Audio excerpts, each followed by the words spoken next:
Hello, listeners. Thank you so much for joining us. I am Harry Caruso, founder of Car Wash Advisory, and today we have the pleasure of being joined by Meddy, founder of Hello Wash. Thanks for joining us, Hey, Meddy. of course. Thank you for having me, Harry. And this is going to be an exciting one because Meddy and I met each other, I don't know, maybe close to a year ago now. Yeah, about And what you've done has changed. You've grown so much in that amount of time. It's wild. Uh, Do you want to maybe start off by kind of telling the audience a little bit about yourself, what Hello yeah, Wash is, and the whole story here? yeah, absolutely. We've been in the car wash industry for a little bit over a year now.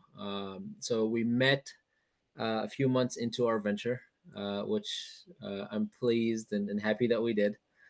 And in that time, we've built. So we started out with phone answering using AI. So really, a customer service tool that makes customer service teams more efficient.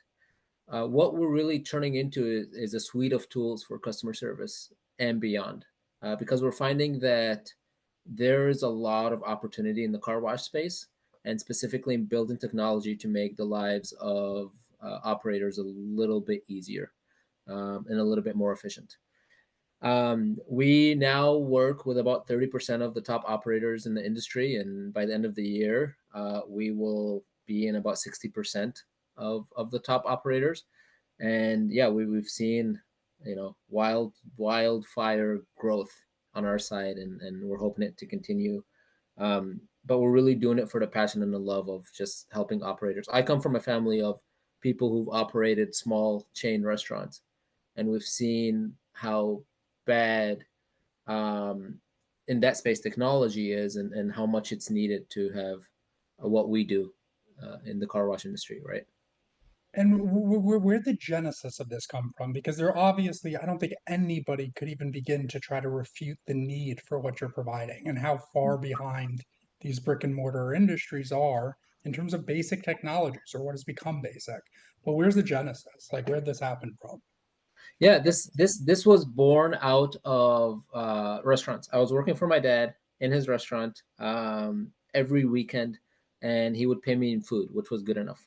And 2.5 years ago, I would get call. I was working alone. It's a small deli, but I would get calls, and I was like, do I answer the phone, or do I help the customers, or do I cook? What do I do? It came to a point where I was so busy, I took the phone and I literally smashed it on the ground because I was angry. Um, the phone needs to stop ringing. But to me, that's fine. To my dad, who owns the restaurant, that's missed revenue. And I was like, I have to create something, or I have to find something that can answer the phone for me and take my orders.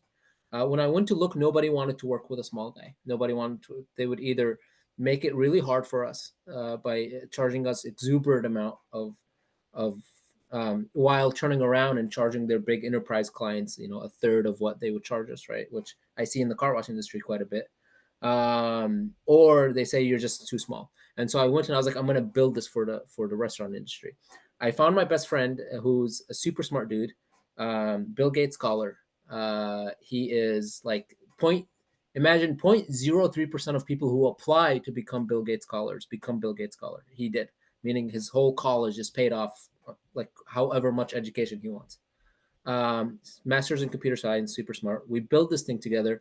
We started selling it to restaurants, but surprisingly, our first three customers were car washes. What's going on in the car wash industry? I look into it, and the car wash industry is like, we need this. Nobody else is doing this. Obviously, some copycats came along, but we build all of our own technology, right? We build every single line of code. But anyways, that's another conversation.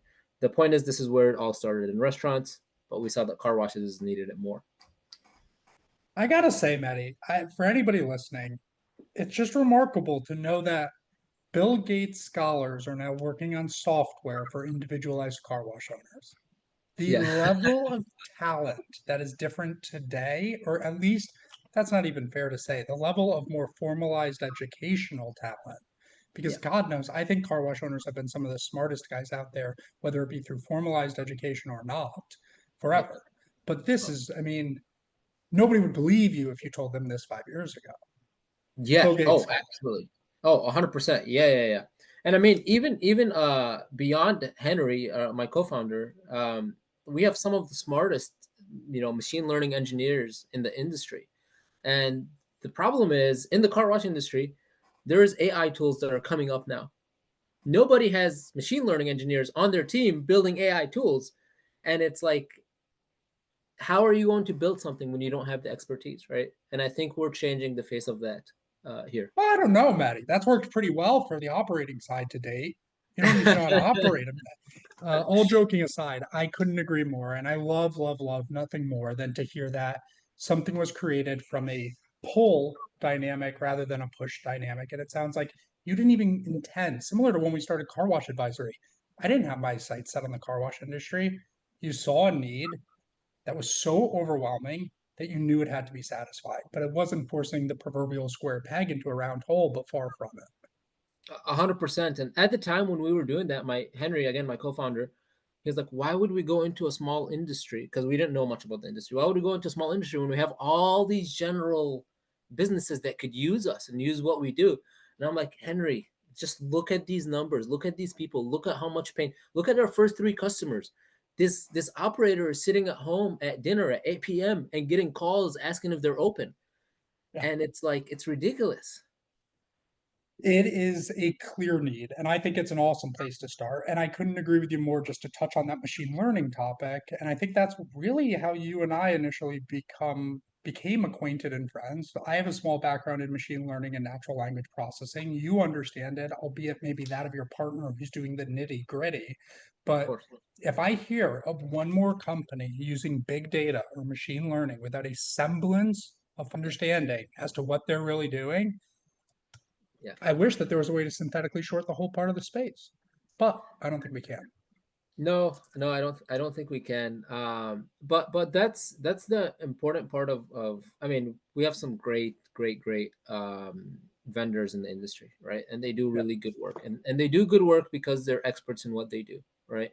But we also have vendors who sell something and they're not experts at it, and it could hurt a little bit of the operator side at some point. And I think we're um, for AI specifically, like we are the vendor that understands AI better than anybody in the industry, right? But beyond that, I mean, the car wash industry is just getting more advanced and more advanced, and people just have to catch up. And It's they a are. catch And game. they, this industry pervasively has been just sitting 5 to 10 years behind. The gap is there, 100%. but it's 100%. closing. So talk to the audience and myself a bit more about who's the current clientele of Hello Wash and who's the ideal? Yeah. Is it single site owners? Is it a specific model? Is it national change?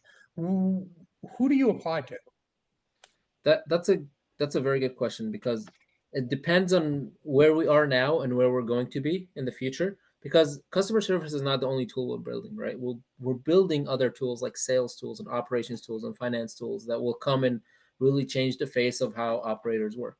But currently, we have kind of three types of customers. The first customer is the mom and pop that they are experiencing the pain of I don't have the money or the budget to hire a customer service person, but I keep getting calls. 70% of all car wash customer inquiries are phone calls, which when I tell people we do AI phone answering for car wash industry, every time they say car washes get phone calls, who calls a car wash? You'd be surprised. So that's the type one is it's a small mom and pop 125 that need help in the customer service side, at least eliminating 60, 70, 80% of their call volume.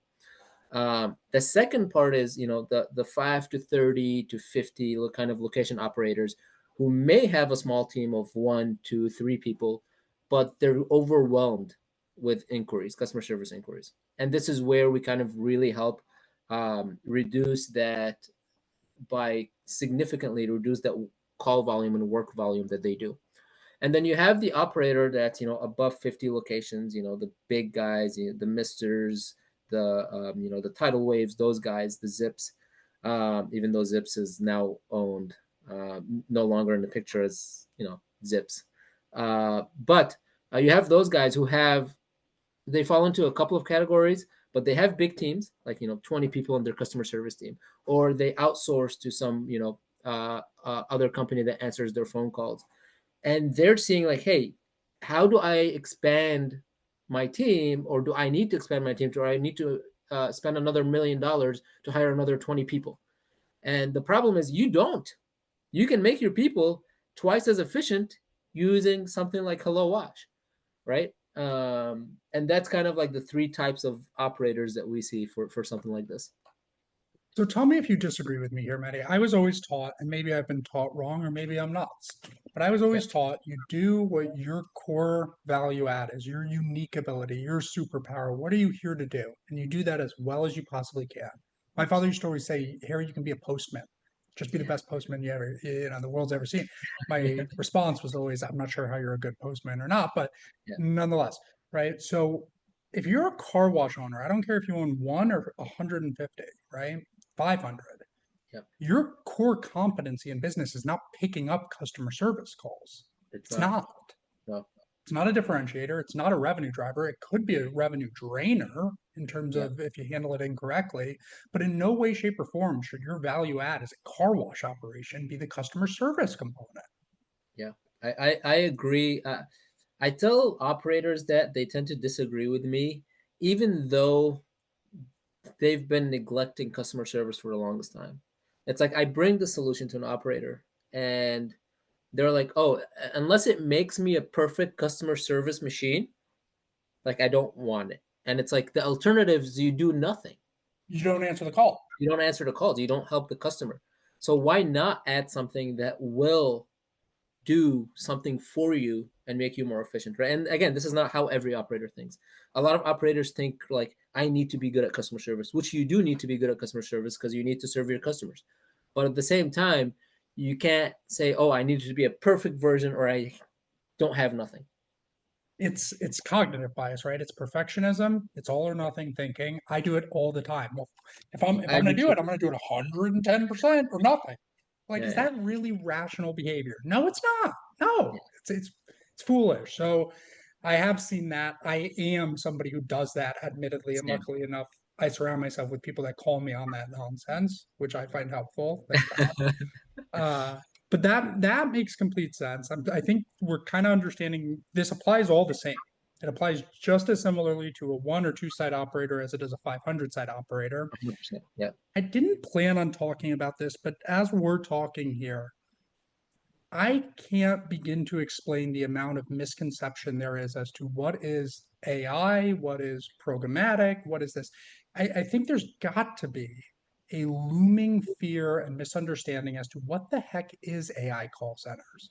yeah, What does that mean, Mehdi? Can you explain? Is this, I got to imagine there's a lot of people who think it's something like a robot voice on the other end of the phone that is saying yeah. push option one. That's What is that's it?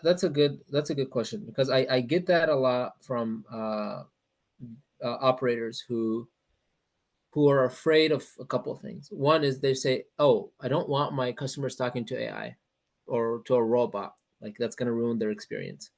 Um, and the other type of clientele who's saying, "Oh, it's just a interactive voice response. Press one, press two." And then there's also another group that doesn't understand what AI can do from the perspective of efficiency. It's like, will it actually replace all of my people or will it just be bad for the customer?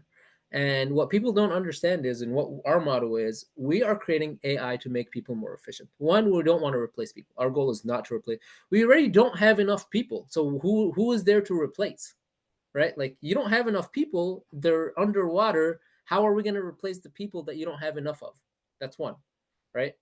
Um, Two is the type of customer that calls into a customer service center to talk to somebody is there's multiple types of them, but there's one type that absolutely loves AI because it's super easy. You talk to it, you say I want to cancel, it helps you cancel and you're done, right?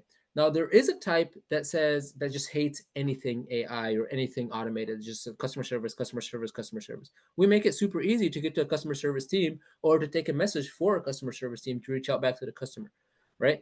And so when I talk to people, I say, hey, listen, our goal is to answer 100% of your calls and eliminate 50 to 60 to 70% of them, not all of them. That's our goal. We just want to make you more efficient. That's it. We will save you money. We will save you time. We will make you more efficient. We are not here to solve every single problem that you have in customer service. Eventually, we will get there, but for now, this is what we can do for your people. Let's be realistic, right? I think that's a key point to make because I think the majority of the fear in the adoption of AI on the whole, right? Yeah. And not to get too out there, nebulous, existential, whatever you may call it, but it's this idea that the robot's going to try to solve every part of the problem. And that's not the use. It's probabilistic No. modeling. The use is to get the low-hanging fruit that is not the unique ability of your individualized sales rep, customer service agents, those corner cases. Get those off your plate so that your people can actually focus on what they're genuinely needed for.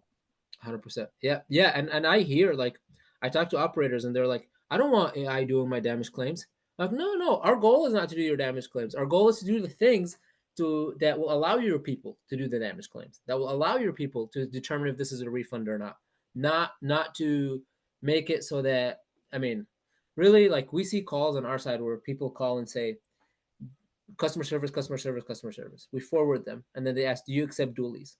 Like, do you want your people really asking if they accept dualies in the car wash, or do you just want the AI to do that, right?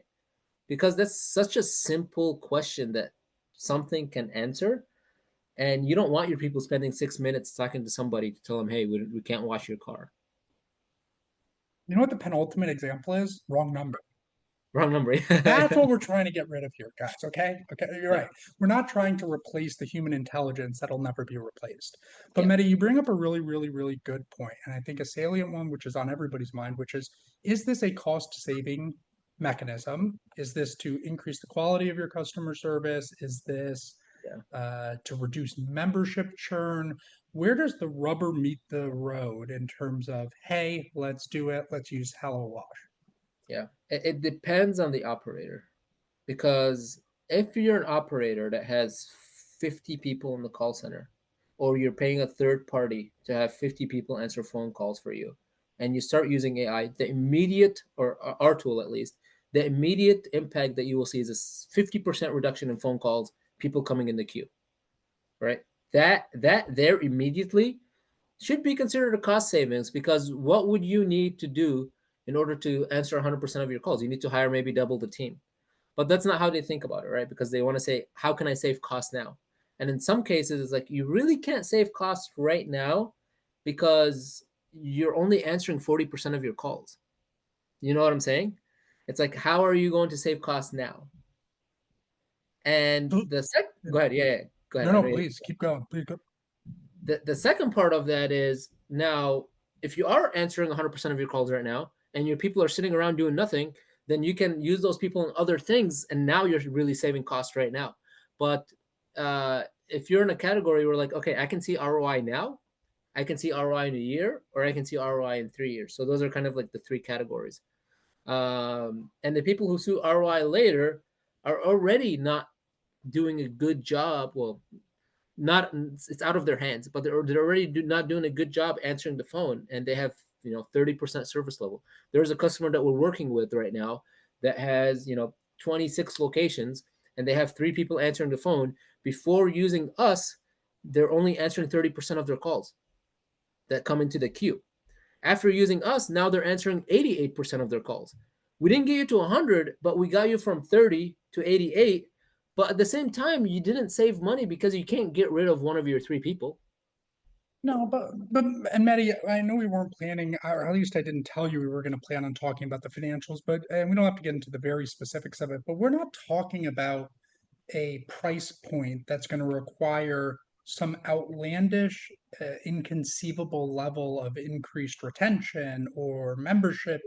Like, we're talking about one or two or three or 10 customers out of your thousands of members to have a better experience and actually have their phone call answered or problem solved that more than pays for this service. So when you're talking about, maybe it's best to think as there being two levers that can be pulled. And you're saying for the ones that are at subpar service levels or hit rate, this will bring you up. And for Yep. those that are already at the 100%, this is a cost saving mechanism. And I'd argue a employee satisfaction Oh, potential 100%. increase. 100%. There are some people that have told me, Mehdi, before your AI couldn't go to the bathroom because the calls were just back and back and I said this on my last podcast, and it's now after the AI, I have these 15-minute windows where I can actually go to the bathroom now, and I'm okay leaving my team in queue for 5-10 minutes, right? So imagine someone telling you they can't go to the bathroom because their job doesn't allow them to. What kind of working environment do you want? Like those people will churn fast, and you don't want your people to churn.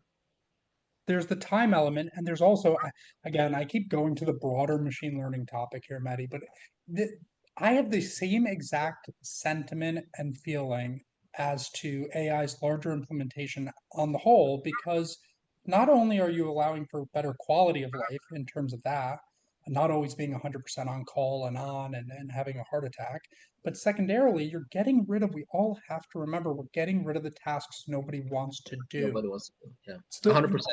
the worst, the wrong numbers. Nobody is thrilled to get their fourth wrong number call every day.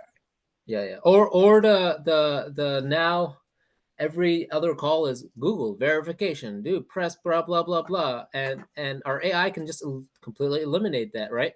Now, I do want to say that we AI is not perfect. AI is only as good as the data that we give it, and I've run into operators who don't want to use AI because they think, hey, what if this customer calls and says something and they're pissed or whatever? And I'm like, yeah, maybe it will happen. And maybe you'll have, out of 1,000 customers, 10 customers that are not happy that they talked to AI or the AI said something wrong or whatever. But are you saying you don't want to help the other 990 customers because 10 customers are getting a bad service or whatever it is because of, an AI said something wrong or went off the rails or started speaking, which ours doesn't. I know some of the competitors do, but start speaking Spanish randomly, right? But that's the point of trying to make is you don't have to have something that is 100% always perfect because your humans are also not 100% always perfect. We've listened to some calls of customer service people where they're telling the wrong thing or saying the wrong numbers or whatever it is. The AI, you treat it like a human, right? It does mistakes. If it does a mistake, we go and train it how to fix that mistake. But you don't throw the whole thing out of the window because 1% of the callers, which is 0.1% of the callers, didn't get the right answer, right? I couldn't agree more, Maddie. And I think next time we'll just label this as the philosophical BS Harry, narrative podcast rather than anything of any value. But I think that the entire adoption of AI, including Hello Wash, uh, Yeah, is forcing us to actually be honestly introspective as to we're not perfect. And I yeah, think it's really hard for people to get comfortable with the fact that if there's an individual to blame, there's an accountable party. But what people have to realize at some point, and maybe it'll take them a while, this is not deterministic heuristics. These are yeah. probabilistic models that by definition will be wrong. Yeah, yeah, yeah. It's As like will how confident am I that this thing is it? Like the AI is thinking like that. Like it's a confidence score. Like I'm 100% confidence that this is a cancellation call versus I'm not sure if because there are humans on the other side speaking to the AI. So what if they say instead of cancel they say like when we do catch the edge cases, but they say something weird where they mean cancel, and the AI doesn't even understand that this is an edge case for meaning cancel, right? But that's just one example. But yeah, you're 100% right. and it's something we all have to become more comfortable with. We really 100%. do. 100%. So, talk to us, or I guess there's one more topic I actually do want to cover really quick, which is Yep. more so on our side of the business, being car wash advisory, sell side advisory, and exiting. And Mehdi, you and I have had many a conversations about this, which is this conversation is probably the most frequented one I have. What the heck is it that really drives incremental value when it comes time to exit, sell opportunistically? Maybe it's for goodness knows how many reasons, big and small. And I will say that although it was present 2, 3, 5, 7 years ago, now Yeah. more so than ever, the systems, the infrastructure, the repeatability, and the earnest bona fide actual company element of your setup, your washes, is more important than ever. And I'm so excited about Hello Wash because it is literally a Lego piece in the larger picture of having a solid foundation of a Yeah. company infrastructure. 100%. 100%. And I wish because the why are large operators building and large and small trying to grow? Their end goal is to sell, right? For the most part, some Of operators just course. operate car washes because they love doing car washes, right? Um, when you have something like Hello Wash on your uh, technology stack, in your technology stack, what you're seeing is you're saying, okay, the buyer is saying, how are you do? They're considering you, how do you do on customer service? Because that's an important piece of your business. Are you actually answering all 100% of the calls? Do you have customers going on Google leaving you bad reviews because they're not getting a call back or nobody's answering the phone or whatever it is? They will consider all of your reputation is at stake when you're selling your car wash.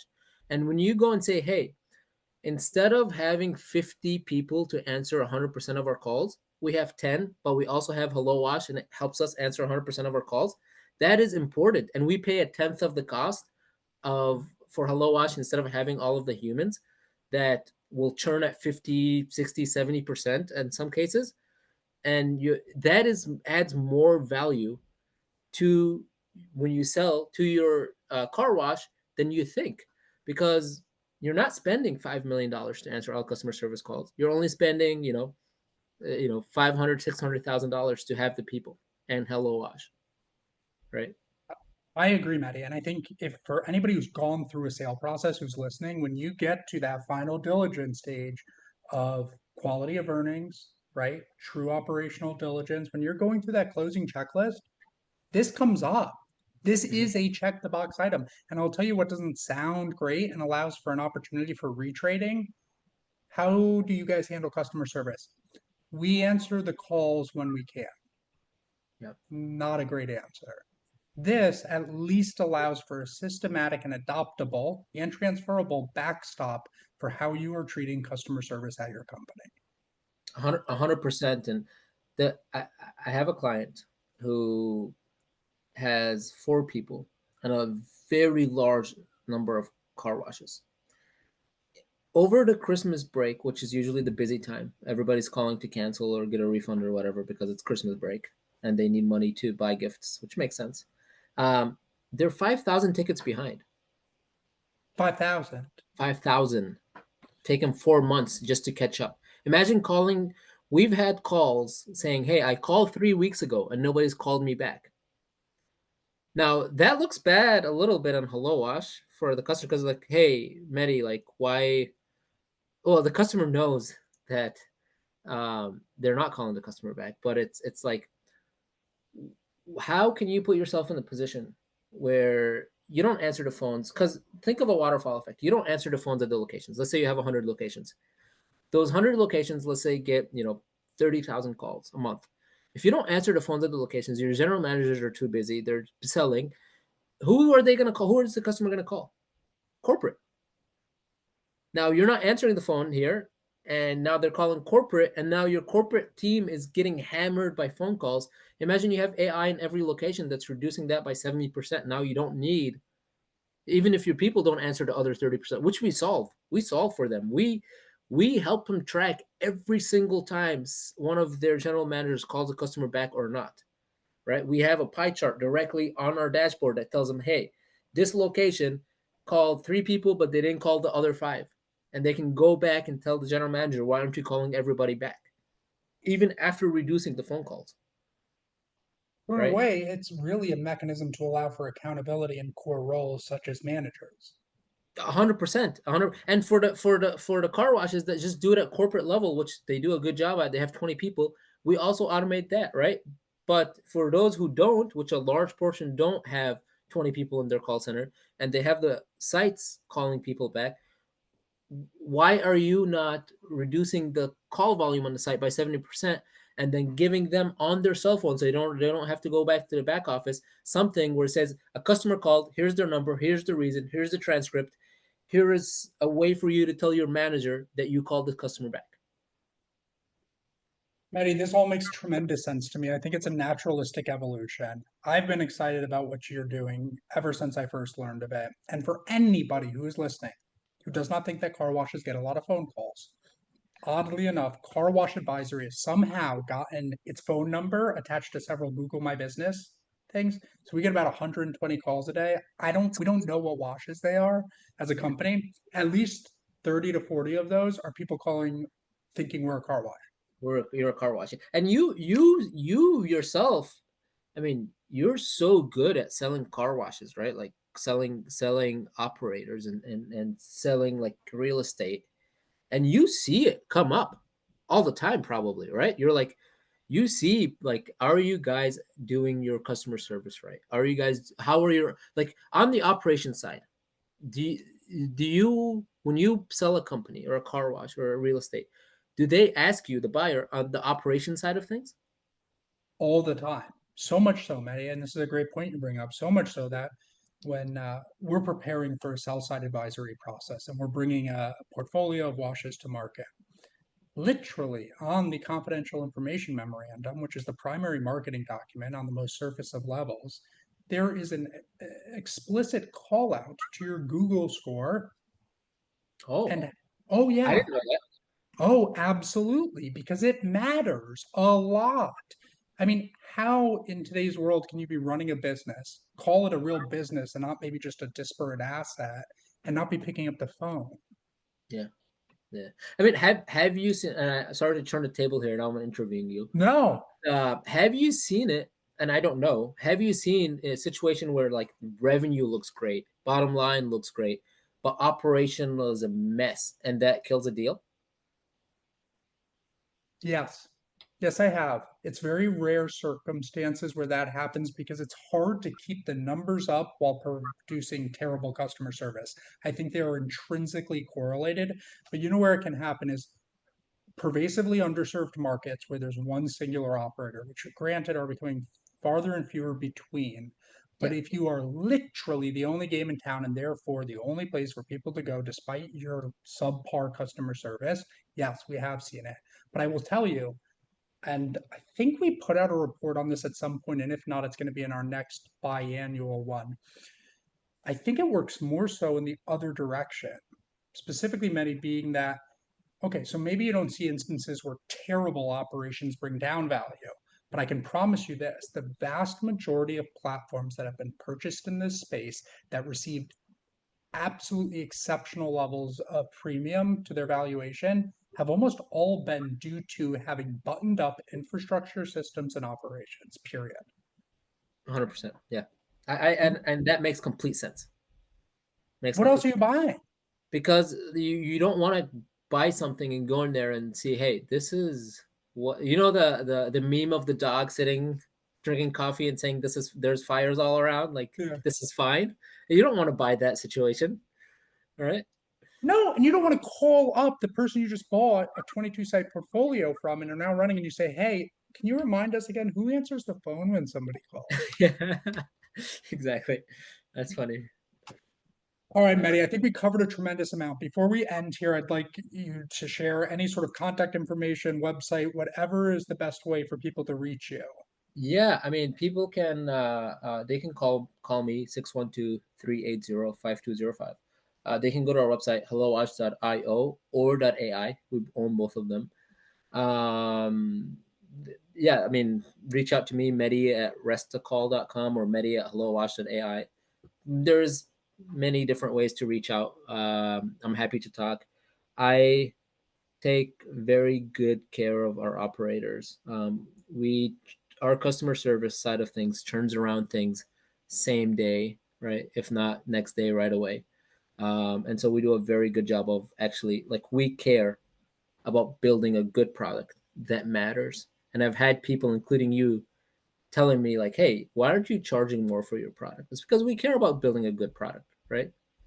And so people can find me anywhere online. Just look up Hello Wash. Yeah. Perfect. And Mehdi, for all the listeners, we'll be sure to link all of Mehdi's information as well as his company and website information in the comments section or wherever platform you're on. Yep. So to wrap things up, Mehdi, I cannot thank you enough for joining us today. This has been a pleasure, always is with you. I'm Harry Caruso, founder of Car Wash Advisory. This has been a great episode. Hopefully you enjoyed it. And as always, please, please, please do comment and contact us for any sort of specific topics that you think would be interesting for us to cover. Thank you, Meddy. Thank you.